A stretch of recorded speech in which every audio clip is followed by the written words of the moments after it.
Welcome to The Short Score, your weekly update of roping news from around the industry, where you can find the latest on the sport from the pro rodeo ranks to the jackpot world. I'm Taylor Rahlmann, and I'm your host.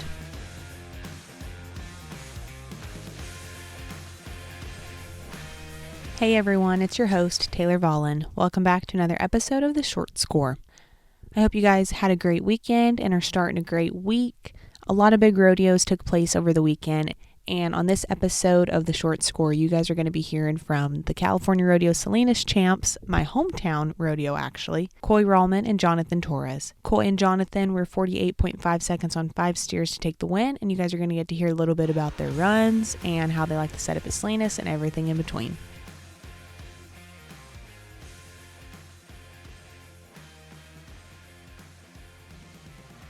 Okay, so tell me a little bit about your runs over the week from your perspective. The first one was really good. Which it always seems like even if they're not dead fresh steers, they're always really good. But the first round was the toughest because they don't really know what's going on, it seems like. It's so different for them to not have somebody chasing them for the first 35 feet. Yeah. So ours was really good. So we placed on the first one. We come back. The second one was pretty good, but he was just big enough. Like he stayed out in front of us. So, we were a little longer on the second one. Mm-hmm. So after the first two, we knew we were winning the average on two. So I don't know if I would call it nervous, but I just was wanting to stay ahead and wanting to do good, not wanting to do bad. I kind of got caught sitting on the third one, and I actually let the third one out way too far, honestly. Mm-hmm. And I don't know if he was that strong or I was just that late, but we run him down, and we were decent on him. And then the fourth one, I was a little off the barrier, but by the fourth one, we knew we just needed to make a good run to be high call. Mm-hmm. So we just, made sure we got the fourth one down. In the short round, which I didn't really know if I wanted to do this or not, but they had 12 steers loaded. Mm-hmm. And so we walk back there, and I see the steer we have. I see it's the white one that Justin Davis and Spank had won around on. Lane Lowry won around on. I knew that he was very, very good. Yeah. So I didn't really want to get myself too excited and do something I didn't need to do. But I just told Jonathan, I said, man, I honestly think that we have a steer we can literally just make sure we catch and still win it on. Depending on how fast Eric and Paul go, I think we have a steer we can win it on. Yeah. And so we just made a game plan that we were gonna do. We were gonna do what we knew to do. We were gonna make sure we did our job, and if it was good enough for first or second, great. If not, third still pays outstanding there. And it just so happened it was good enough for first. But Eric and Paul made a pretty good run. Eric might have bobbled his slack a little bit and kind of missed his dally, but they still made a good enough run where we didn't. A lot of people see 9-9 and think you have all day, but I can say firsthand that 9-9 there is not all day because of how easy it is to get caught chasing one, and then you look up and you feel like you made a great one and you were mid-10. Yeah. Right. No, that makes sense. Yeah. Kind of tell me a little bit about that start there, what your game plan was. They always set the cup out there. I don't know. I told myself this year, I told Johnny as we were walking around before the short round, I said, to me, you can get caught. I think you have to watch what you want to see on the cup and stay true to it. Like whether you want to see them coming to it or see them, all the way to it, or however you want to do it, you just got to stay true to it. I felt like them couple I was late on, especially that third one. Mm-hmm. I got nervous, and instead of just knowing in my head that I wanted to see them coming to it and go, I got caught sitting there and trying to be too perfect, and I should have stayed true to it, if that makes sense. I got caught watching, and then by the time I left, they were already past the cup, you know? Right. So to me, to me, you just got to pick out, every year they set the cup up there. To me, you have to pick out what you want to see on the cup, and then do not and stay true to it. I guess do not do nothing, but just stay true to what you want to see, you know? Yeah. So, okay, this is going to be silly, but for those that aren't familiar with Salinas, explain the cup. Okay, so the score is 35 foot. The score is 35 foot. They always set a cup out there about 10 foot inside of Mr. Lee's eyes, or, you know, where the barrier starts. Yeah. So the cup is about 25 foot out there.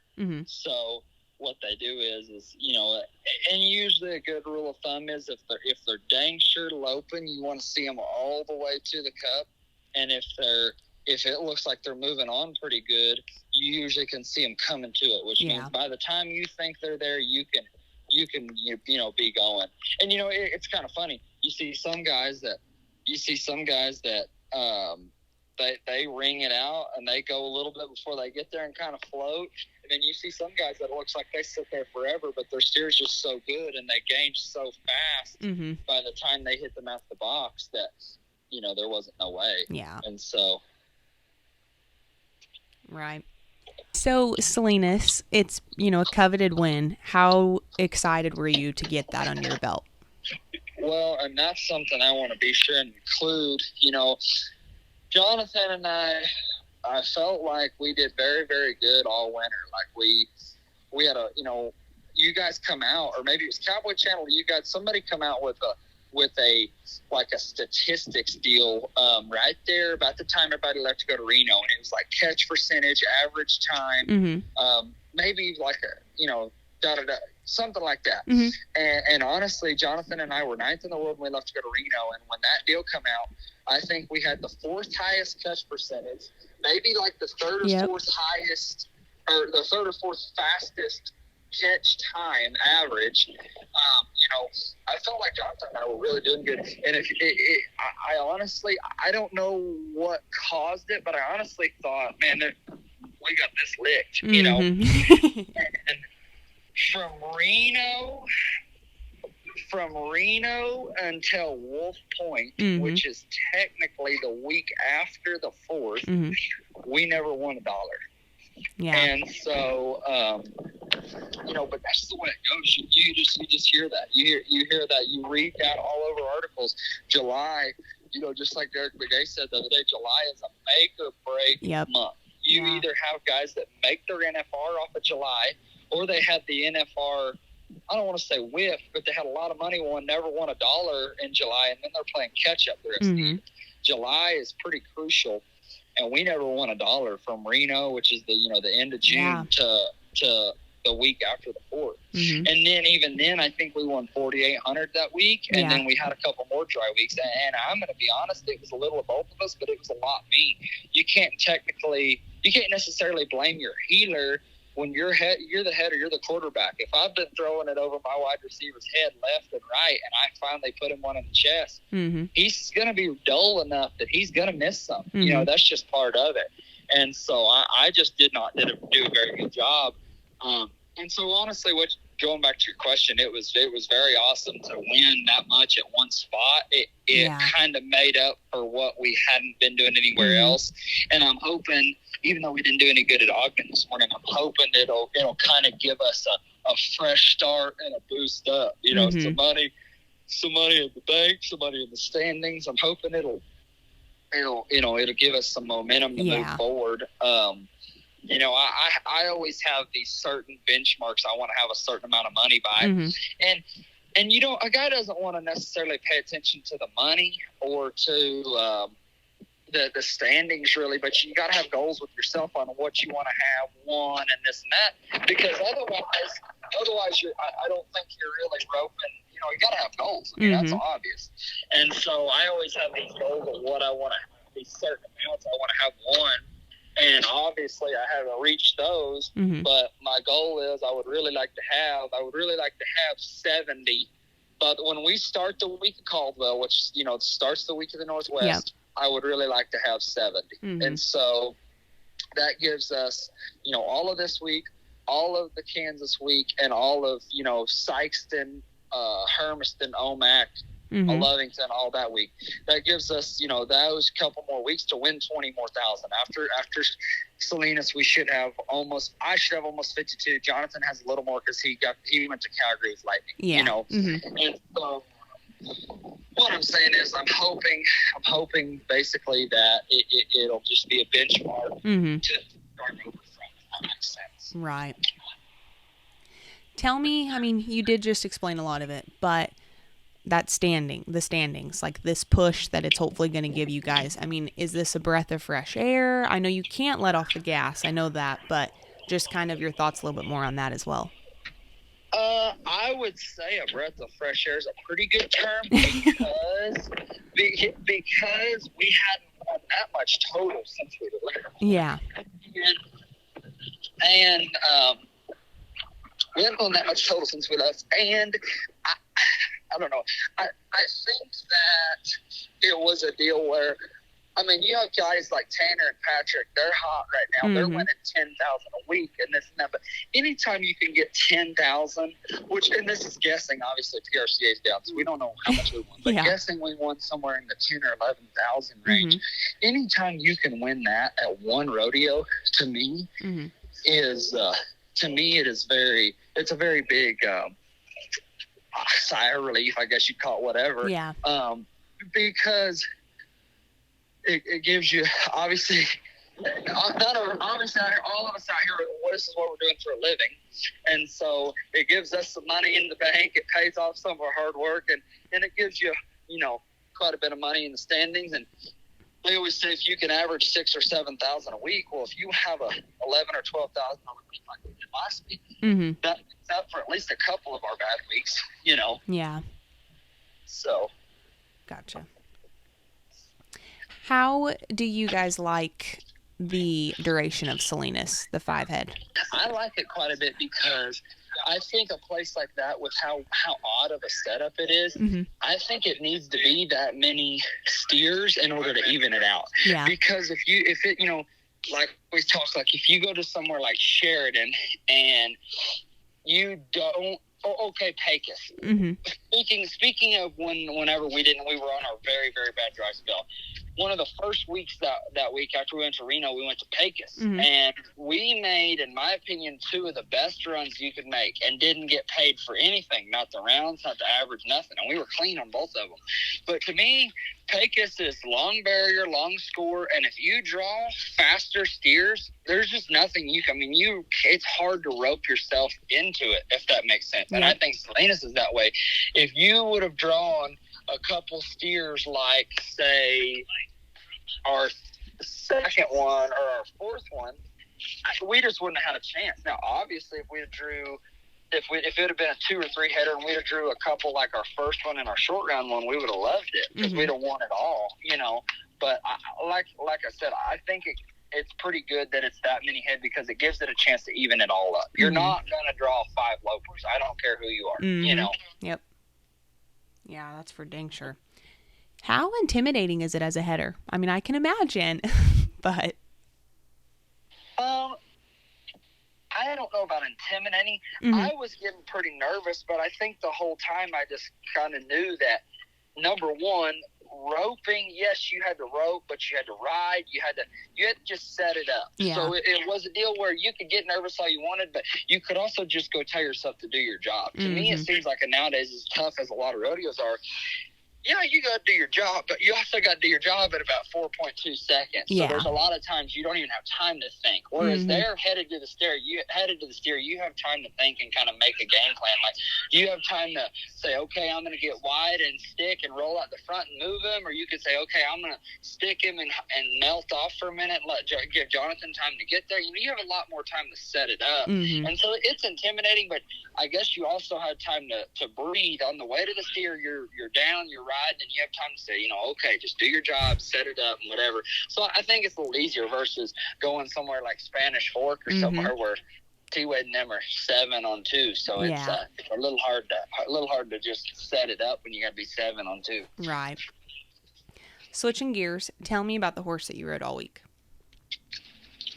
Well, a lot of people ask me why I wasn't on the roan. Yeah. Because the first time I ever did good there was on the roan. But That's a horse. I just got back in the winter. I call him Whiskey. He's 12. Mm-hmm.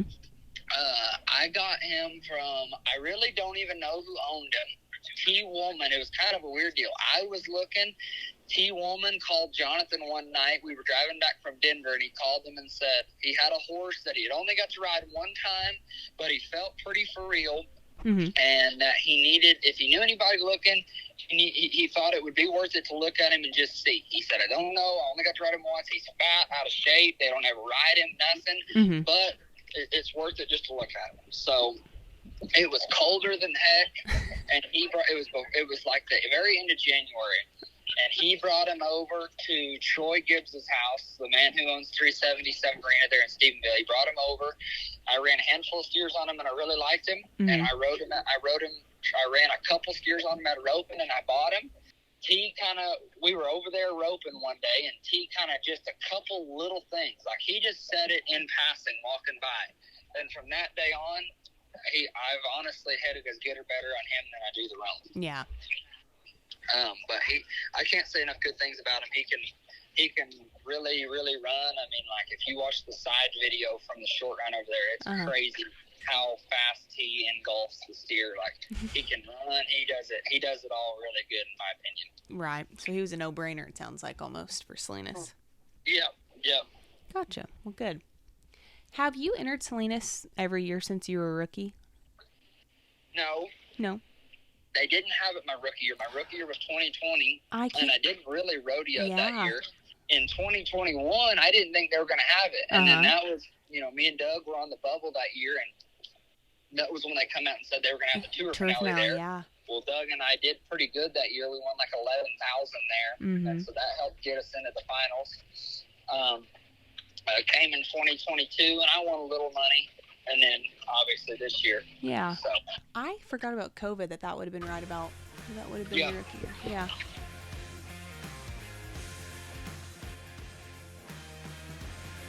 Yeah. Tell me a little bit about the runs from your perspective. I've got Coy's, but tell me yours. So I rode a green horse over there. I call him green. I mean, I've had him for 2 years, but I guess he's been healed on for 2 years, but he's 8 now, and I bought him when he was 6, and he'd never been healed on, but I don't know, I just decided to ride him over there. I mean, he can score, he halts, and he can run, and I mean, I knew he was cowy enough that even if we got to going too fast, I thought he'd still read the situation. I mean, like I said, before that first day, I run him to the barrier a few times, kind of just to kind of see what he would do, and just warmed him up good and just kind of, I mean, I don't know. I just, like I said, it was kind of different for me because I rode a different horse than I've been riding all year. And, I mean, I don't know, it's just kind of, it was good for a change. And I just, like we had agreed on, just going and, catching our steers and, taking it steer by steer and just seeing where we fell. And, even kind of through it, you guys just got to convince themselves, it's just a marathon. It's just a marathon, and just keep on knocking your steers down, and then in the end, I mean, obviously winning it's great. It's, my favorite rodeo, so that was fun. But yeah, I mean, just obviously in the end, winning the rodeo, is a great feeling. Good rodeo pays great. I mean, fun time. So that was, like I said, it was probably one of the better, one of my better wins of my career. So yeah. You said it's your favorite rodeo? Yes, ma'am. What makes it your favorite? Like I said, the adrenaline. I mean, I don't know, the setup. I mean, I think it's just different. Guy gets to kind of get away for a few days and kind of go to a different setup. That's, like I said, it's feels a lot more fun and relaxing, and it's just, like I said, it's just a pretty cool feel. Like I said, when a guy makes good runs over there, I mean, like I said, it just feels like it just feels different. Yeah. Feels different. I mean, I don't know, fun. It's just fun. Anything different usually. I mean, anything different like that usually, I mean, it's pretty fun. Right. Guy tries to treat it that way anyways. I mean, try to make it fun, and just go have fun. And like I said, just catch your steers and see where it falls. Yeah. So things are going fast down there. It looks like, at least. I'm assuming it is. And I don't heel, but How important in a setup like that is it for Coy to give good handles? How important is that in y'all's run there?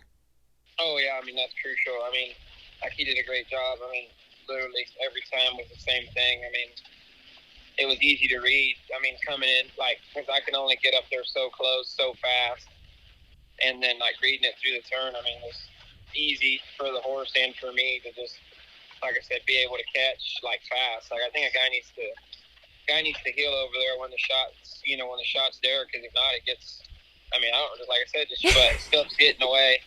Stuff's getting away over there, and it just feels, like if a guy, like he'd run all the way to him and set him up and slowed him down, like within the first few hops, it was the easiest time to heel, and obviously that's where you make the best run. So I don't think a guy can heel scared over there. Just trust that the header's going to do the same thing every time, and if you're on the same page, like I said, no matter if a guy's going fast through there, like I said, my horse felt like, he was pretty cow, and he could read the situation. Like, you can just go through there like a normal run for the most part. If you heel, aggressive, it's not as, I don't feel like it's as hard, and things don't get weird, or like things don't get away, and a guy can finish, because if not, you don't. I mean, it feels like it takes forever. It takes forever over there, and then you're 11 or 12, and then I don't know. I guess we weren't longer than 10. I mean, we were 10-9 on one of them, but I think obviously anywhere from 7 to 10 every time. I mean, you're going to win nearly every time. Top 3 monies, I feel like. So yeah. Just trying to stay in there, like time efficient, no matter, like we run, I guess 5 steers, and I'm going to say we probably run them to a few different spots, and like our times weren't too far apart. So that's, I feel like we were making pretty good runs no matter like where we were. And like, it's just hard to tell yourself that. It's just, like I said, it's just hard to not get ahead of yourself over there and just try to, if you try to make something happen, I feel like guy can stub their toe pretty fast. Yeah. So. That's fair. Right. So, were you guys in Salinas for the duration, or were you bouncing in and out like a lot of guys will do? I guess we got there, we roped at Spanish Wednesday, drove out there, and then we flew back Thursday after we roped our first year, because we were at Salt Lake Thursday night. Oh, gotcha. And then we flew right back in that night, and then we were there, yes. We were there for the duration, Friday, Saturday, Sunday. Is it, how do I word this? Is it hard to make other rodeos work being out here, or how does that kind of go over for you guys? Yeah, I think so. I think why some guys didn't enter is because of that. I mean, there's Salt Lake, there's Napa, there's Spanish, Ogden, there's Salinas. So, I mean, there's a bunch of rodeos right there, and they're 2 headers, which is great. But then it makes it, Napa has a short round, Salt Lake has the semis. So it makes it, I mean, they're trying to work with us, but it still makes it pretty hard, yes. And I'm going to say that's why guys didn't enter Salinas this year. But, I mean, obviously I'm saying this because, I mean, obviously I won the rodeo. I mean, people are going to say that, but I liked the rodeo before, and I thought if a guy was rodeo and they needed to be there, I mean, you can go to one rodeo and get 5 steers, possibly 6 checks. There's not very many rodeos in the year that you can count one rodeo and get 6, say 3 or 4 or 5 checks, possible. Right. No, that makes sense, and I never looked at it that way. That's true. Yeah. If you, I mean, every day every day literally pays $2,500, so you can at least, you get 4 of those for sure, and then if you do good, you make short run, you have a real good chance. So. Right. Coy and I kind of talked about this already, but your perspective. I know y'all kind of had a slower 4th, and you guys are needing a push to get into that. I know Procom and everything is down, so it makes it harder. But you guys are needing that push, so kind of tell me how it feels to get this win, keeping that in mind. Yeah, I mean, like I said, it's good. It's, it's good to get the ball rolling again, feels like, where a guy can, I mean, when you're catching steers and you're winning, obviously it feels, go make their run. And I mean, I think we just need to keep catching steers, like I said, and don't get ahead of ourselves every time. We just literally just catch the steers. I mean, it's always fast enough. I mean, every time if we do our jobs, we seem to get money. So I think same thing. I mean, obviously shorter setups and stuff, than out there, but I think a guy still needs to just focus on, making their run and seeing where it falls. And if you draw good, you're going to win good. You get what I'm saying? Yeah. I think, we don't need to get out of that. I mean, it feels great. that we got that win. I mean, because it's obviously a pretty good push and kind of I don't know, band-aids just a little bit for now anyway. But it's like I said, it's I think it could, it could kind of start some momentum, and if we can keep that momentum going, I think we can get a couple more good hits like that. I think we'll be all right. So yeah. So where are you guys headed now? What's going on? Deadwood? We're headed to Deadwood. Deadwood. Gotcha. Yeah. What's the plan from here on out aside from the obvious? Yeah, Deadwood. We're gonna, like I said, we're entered up. I mean, for the next few weeks. I mean, I'm gonna say probably 4 to 5 rodeos a week. I mean, we're pretty good on our rodeo count where we can go to everything we need, and I think we're gonna make sure and get to all the tour rodeos we can, just to make sure that we can get into Sioux Falls and and be good on that. Plus, obviously, they pay the best, but just make sure we go to those and. The rest of the season, like I said, San Juan, and like I said, just there's some good rodeos left that pay good money. I guess, like I said, if we can get us just a few more good licks, I think we're gonna, we can maybe get in there. So. Mm-hmm.